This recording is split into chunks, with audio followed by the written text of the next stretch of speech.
The River Nile, Benson. That afternoon, sitting by the road in the Tonge region, I heard someone shout my name. I looked around but could not see well through my blurry eyes. I heard my name again and saw Benjamin pushing his way through the crowd. He had no shirt or underwear. He was bare naked. My cousins Lino and Emmanuel were with him. I was happy to find them, but I was too sick to see or talk well. I could only sit there. Benjamin joined me on the mat, and I could see that his eyes were dripping with tears. It made me sad, but I didn't want to cry because then my chest hurt more. We rested together for a while, even though I was glad to have them there beside me. My pain wouldn't allow me to talk. Kwani took Emmanuel and Lino to help them dig cassava roots in the field. Benjamin asked, "Did you see anyone of our family?"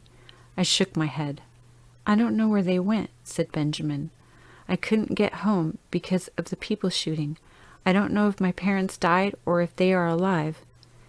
As soon as I could speak, I told him that everyone could not be okay. Nobody's here. We have lost them now. "What can I do?" Benjamin asked, as if I were an elder and knew what to do. "Can I go back home?" "I have no idea about that. We might have to go with these people. Perhaps we will meet some of our family ahead." Kwani returned with Lino and Emmanuel and boiled the cassava. They ate, but my chest pain kept me from feeling like eating. The next morning we walked on. All I could see was a hole in front of me that I felt like I was going to fall into because of my sickness. I sat down, wanting to lie under a tree and forget walking, but Kwani took me by the hand to see a rebel captain in the village. "The boy is sick," Kwani told the captain. "He needs a place to stay." "We live nowhere," the captain said. "We move from one place to another and can't take care of anybody. It's better if he walks to the refugee camp in Ethiopia with the other boys." I'd heard the name Ethiopia before, but all I knew was that it was foreign land far away from my home. The captain leaned down to me. "That sickness will go away if you start walking and get stronger and do not think of your family. If you are thinking too much of your family, you will die before you reach a safer place. This war will end soon. I know you are sick because of it, but I will give to your uncle a medicine for you so that you will get well and can walk like other boys." I didn't want to listen to him. I wanted to stay there and stop walking further away from home and parents. I thought it would be better if I died. "That is penicillin," Kwani said as he injected me. "It will make you feel better." I'd had an injection once before when I was sick in my village, and my father brought a man from town who gave me a medicine that made me well. That was only a pinprick and didn't hurt. When Kwani injected me 4 times in the following day, the pinprick was the same, but the medicine hurt going into my arm. We traveled on. I felt bad that I couldn't help Benjamin or Lino, who were still little boys, just 5 years old, but I could barely keep going myself. We came to a river with a broken bridge.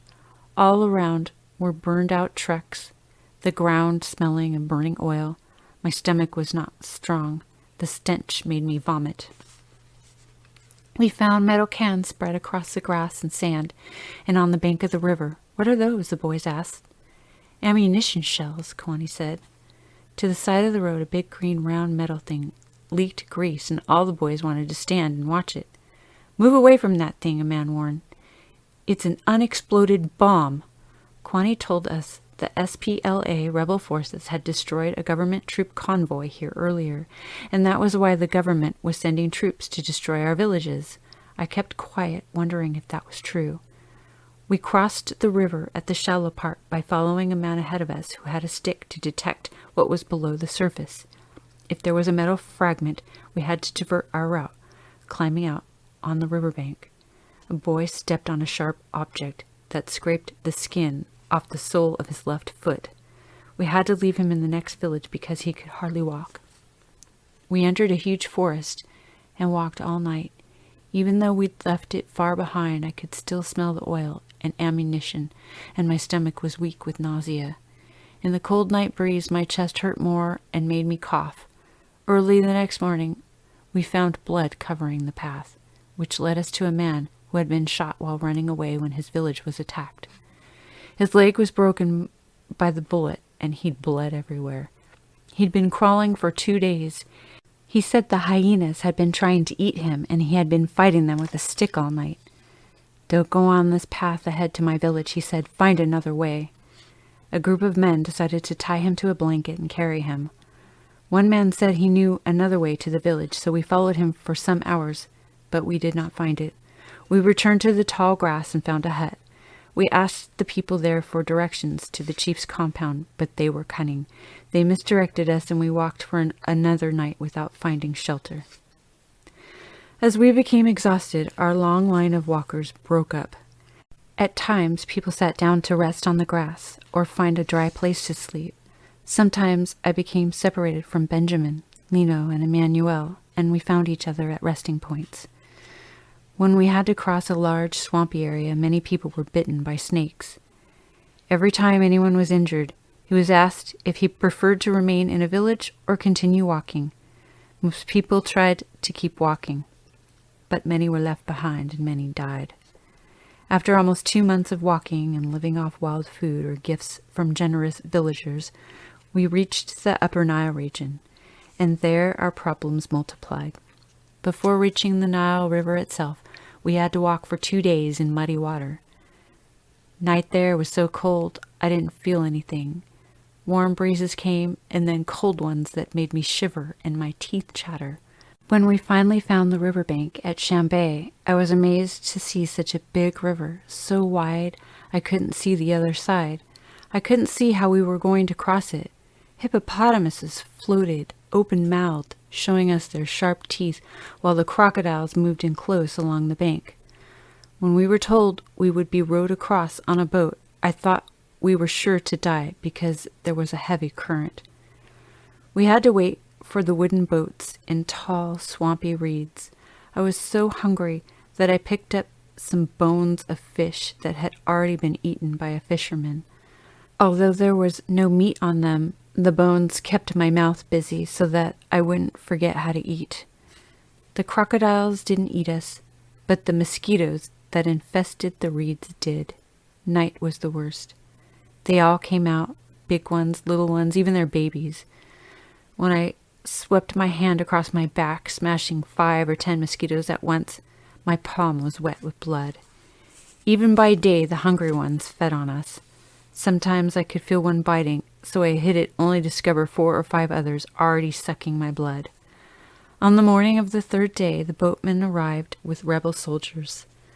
I was scared when I saw the soldiers, but they greeted us politely and gave us some biscuits. They told us to climb in the boats and warned us to be careful on the water. 10 of us crammed into the bottom of a little boat by sitting between each other's legs. The boatmen expected us to pay, but of course no one among us had any money. The soldiers ordered them to take us across without charge, which made the boatmen angry. Before we took off, a boy of about 12 who was sitting behind me leaned over the edge to look straight down in the water. He lost his balance and grabbed the side of the boat. It tipped and water poured in. The boatmen straightened the boat, but now they were even more upset with us.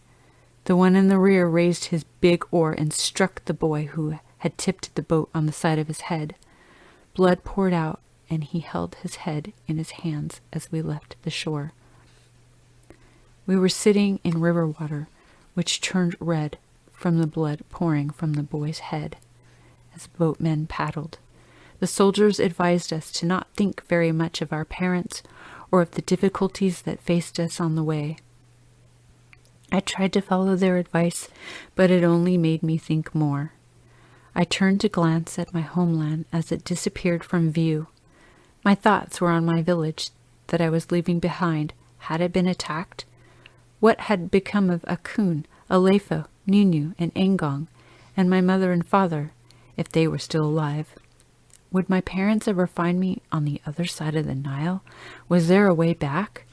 As we crossed, the soldiers began calling us the Red Army, because even though we were just little boys, as we grew older, they expected us to join the military and fight for freedom. They taught me this song. My dear Mama, I'm going to leave you now. I'm going to go to the school.